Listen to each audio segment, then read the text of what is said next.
Los Angeles brûle, des flammes incontrôlables dévastent des quartiers entiers. Les pompiers sont dépassés, sans eau et sans moyens.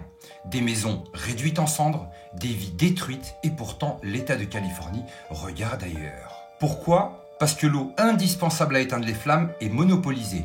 Elle appartient à un couple de milliardaires, Stewart et Linda Resnick. Et comme si cela ne suffisait pas, la gestion des pompiers est gangrénée par une idéologie. Le wokisme a pris le contrôle de Los Angeles Fire Department, où les priorités sont maintenant la diversité et les quotas, plutôt que la sécurité des citoyens. Vous voulez savoir comment on en est arrivé là ? Écoutez bien. Commençons par Stewart et Linda Resnick. Ces deux milliardaires contrôlent la majorité des ressources hydriques de Californie.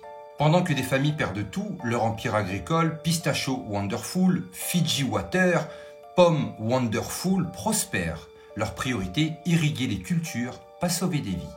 Le résultat ? Les bornes à incendie sont sèches. Les pompiers sont obligés d'utiliser des sacs à eau pour combattre l'incendie. Vous pensez que c'est un mauvais film ? Non, c'est la réalité de la Californie où l'eau appartient à des riches. Mais ce n'est pas tout. Le Los Angeles Fire Department, censé protéger la ville, est géré par Christine Crowley, première chef pompier LGBT.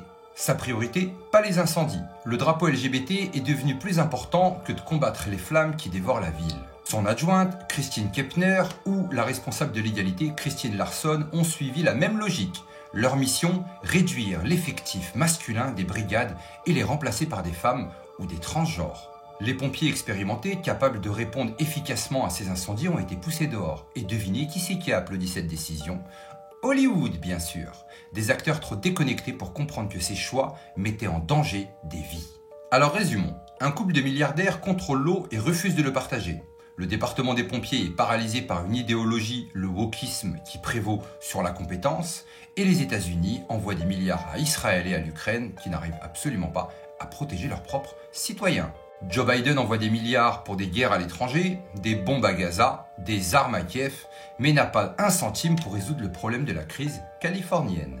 Et pendant ce temps, les pompiers se battent comme ils peuvent avec des sacs à eau, des bornes incendies inutilisables et une gestion catastrophique. Vous trouvez ça normal ? Non, ce n'est pas normal. C'est une trahison. Une trahison de ceux qui prétendent défendre le peuple, qu'ils sacrifient sur l'autel de l'idéologie et du profit. Alors maintenant, posez-vous la question, qu'est-ce qui est vraiment important ? Des drapeaux arc-en-ciel sur des bornes incendie, des quotas et de la propagande, ou sauver des vies ? Alors il est temps de demander des comptes aux milliardaires comme Stewart et Linda Resnick qui monopolisent l'eau et laissent la Californie brûler, aux responsables politiques qui financent des guerres inutiles plutôt que leur propre peuple, et à ceux qui sacrifient la compétence sur l'autel de l'idéologie. Dites-moi en commentaire ce que vous pensez de cette vérité scandaleuse. Partagez cette vidéo pour que la vérité soit révélée. L'Amérique brûle et ses priorités ne sont que mensonges. Une chose est sûre, on n'est clairement pas au bout de nos surprises. Prenez soin de vous et je vous dis à très bientôt.